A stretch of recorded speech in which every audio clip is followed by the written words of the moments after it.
Hey guys, this is Awesome John 22 coming today with a random review. This isn't another sub review type. It's just what I'm calling what I do when I just go and pick whatever figure catches my eye off the shelf first and review it for my next episode. I actually was inspired to review this figure by TJ Omega, another reviewer, one of my favorite toy reviewers actually, because the dude's got style.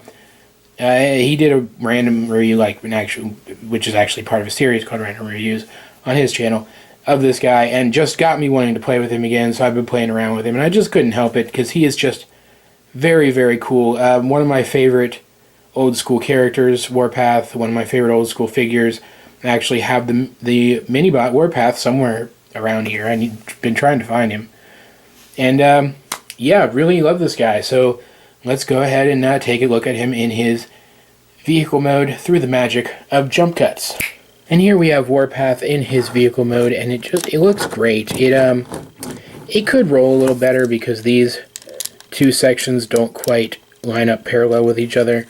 But overall, it's very nice. It's got four wheels under these silver treads, silver painted treads. They aren't actually functional, but they still look quite nice. The red is very nice, and I mean, he's not the same type of tank as his old mini-bot was, but still, I think he looks quite good, and it really screams Warpath. It's a really nice looking tank. It has a lot of personality to it, and of course, Warpath himself had a lot of personality to him. It does have a missile, which surprisingly I still have, and it does fire quite well. I cut it short, you can see. Actually, just recently, finally got around to doing that, because it was out to like right here, took up a lot of space on the shelf. I got tired of that, cut it short. What that means is I'm not going to take the missile out when I put it on the shelf to save room, and I'm not as likely to lose the missile, and me being me, well, that's a pretty likely thing to happen. He's got a little dust on him still. I tried to dust him really well. He's got some silver accents on the top as well, some black paint there, and of course some weapons up top. Really cool thing about this guy, his turret does rotate a full 360, and he does have like a 10, 12 degree incline on his gun, which is pretty nice. So already a little bit more functionality than leader class Megatron, which is pretty cool. Autobot symbol there, and I believe, yeah, there's another one on the other side. And there we have K490W, Kapow, and ZOW333, Zowie, kind of replicating the way he would talk in the Generation 1 series, which I also think is a really nice touch.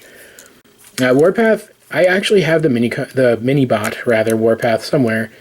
I wish I could find him. It would be really cool to compare these together, but let me just say, he doesn't quite look like that figure, but he really screams that character, and I think that works really well. It's a Generations figure in the style of a Classics figure in that regard. Transformation for this guy isn't too difficult. What we're going to do first is rotate these up. Just a little stiff. There we go, like so. So that they're in this configuration, which you can leave them in for vehicle mode. It looks perfectly fine. I just feel like if there's a joint there, you should use it. Next, what we're going to do is we're going to take this section, and it's a little stiff as well. We're going to unpeg it like so. These little tabs just fit in these little slots down here. And then we're going to take this, we're going to fold it up like that. And you can see that's going to be kind of his abdominal section. Next, what we're going to do is we're going to unfold these panels, which is going to allow us to bring the arms out, and then bring the hands out, and we just close them up. Pretty clever, fitting not just the hands, but the upper arms in this little compartment. Pretty nifty, I like it a lot. And then we can just kind of fold them down like so. And then what we're going to do, and this is really cool, is we're just going to lower this whole thing like so. I feel like this should be going back further. It should be, because we have to lower that down first. There we go. Let's bring that down. It'll peg in just like that. Now bring his legs down. Rotate them slightly. Bring them out slightly to unpeg the feet. Bring the feet down as far as they'll go. Then bring this in, and then bring the feet up. And it'll just kind of slot in over this extension right here, and bring it in frame, over that extension right there. And we will, of course, do that on both sides. And it's a very clever foot transformation. Oh, I forgot. He has those little clippy attachment points if you have any of those universal clip weapons. I think it's a very clever foot transformation. It gives him tread feet like the original character had, and it's very nifty, very, very nifty spiffy, and I like it a lot.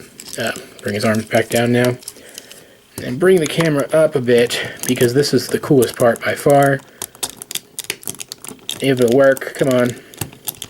There we go. Had to help it a little bit, because it is kind of getting up there in years now.